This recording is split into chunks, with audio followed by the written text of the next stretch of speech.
Hello guys, तर आज आपण बनवणार आहोत मिरचू. मिरचू म्हणजे दह्यातली मिरची बोलता कुणी वगैरे, पण मी मराठवाडा साईडची आहे आणि आमच्या तिकडे याला मिरचू बोलता. तर याचे इन्ग्रेडियंट्स आपण पहिले बघून घेऊ. तर ही आहे आपली हिरवी पोपटी मिरची घेतली आहे. जर तुम्ही लवंगी मिरची घेतली तर दहीचं प्रमाण वाढवा किंवा घेऊच नका, कारण ती खूप तिखट असते तर पचायला जड जातं. हे दही, त्याच्यानंतर हा आहे लसण, शेंगदाणे थोडेसे आणि तीळ याचा कूट केलेला आहे मी. एवढीच हळद लागणार आहे आपल्याला, 1 टीस्पून, थोडंसं मीठ. आणि ही आहे मूग डाळ, मी जी भिजत घातली होती आणि आता ती मस्त फुललेली आहे. तर चला आता आपण कढईत तेल टाकून घेऊया.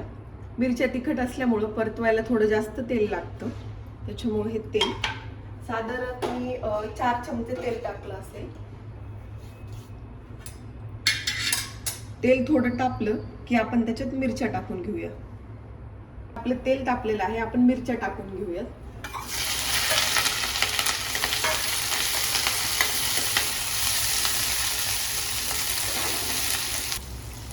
तर या रेसिपीमध्ये मिरची छान परतवून घेणं खूप गरजेचं आहे, कारण जर मिरची कच्ची राहिली तर त्याचा तिखटपणा कमी होणार नाही आणि ती आपली पूर्ण डिश खराब होऊन जाईल.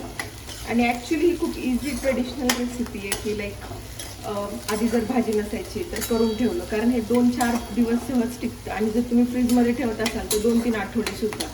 त्याच्यामुळं हे लोक करूनच ठेवायचे की नसेल भाजी किंवा नाही झालं काही पॉसिबल तर खाल्ला मिरची असं. आपली मिरची आता मस्त परतत आलेली आहे, तर आपण ह्याच्यात आता बाकी सगळे इन्ग्रेडियंट्स टाकून घेऊ. दही आपण सगळ्यात शेवटी घालणार आहे, कारण ते त्याच्यात मुरणार आणि ते शिजत राहील तर मिरचीचा तिखटपणा मरून जाईल. तर डाळ टाकून घेऊया आधी.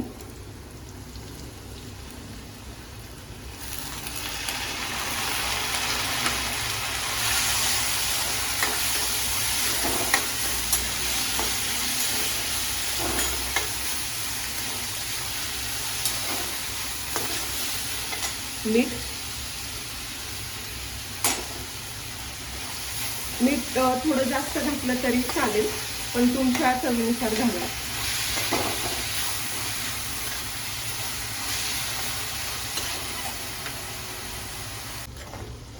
आता आपण हळद पण टाकून घेतली याच्यात. थोडं परतवलं की आता कूट टाकून घेऊया.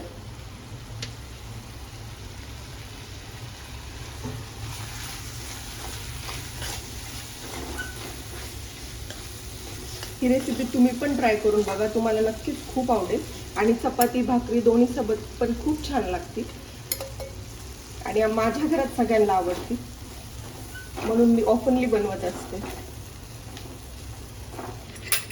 आता आपण याच्यात दही टाकून घेऊयात. सगळं परतल्यावर शेवटला दही टाकूया.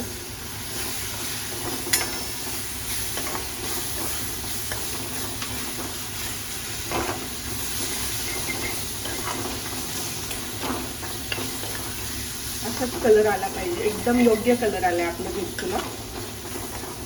हळद 1 चमचाच टाकायची, जास्त टाकली तर कलर येईल पण कडवटपणा जास्त होतो, त्याच्यामुळे फ्लेवर जास्त ओव्हरब्लेम नाही करायचे. मी हे दह्याचंच बाउल विसरून टाकते थोडंसं.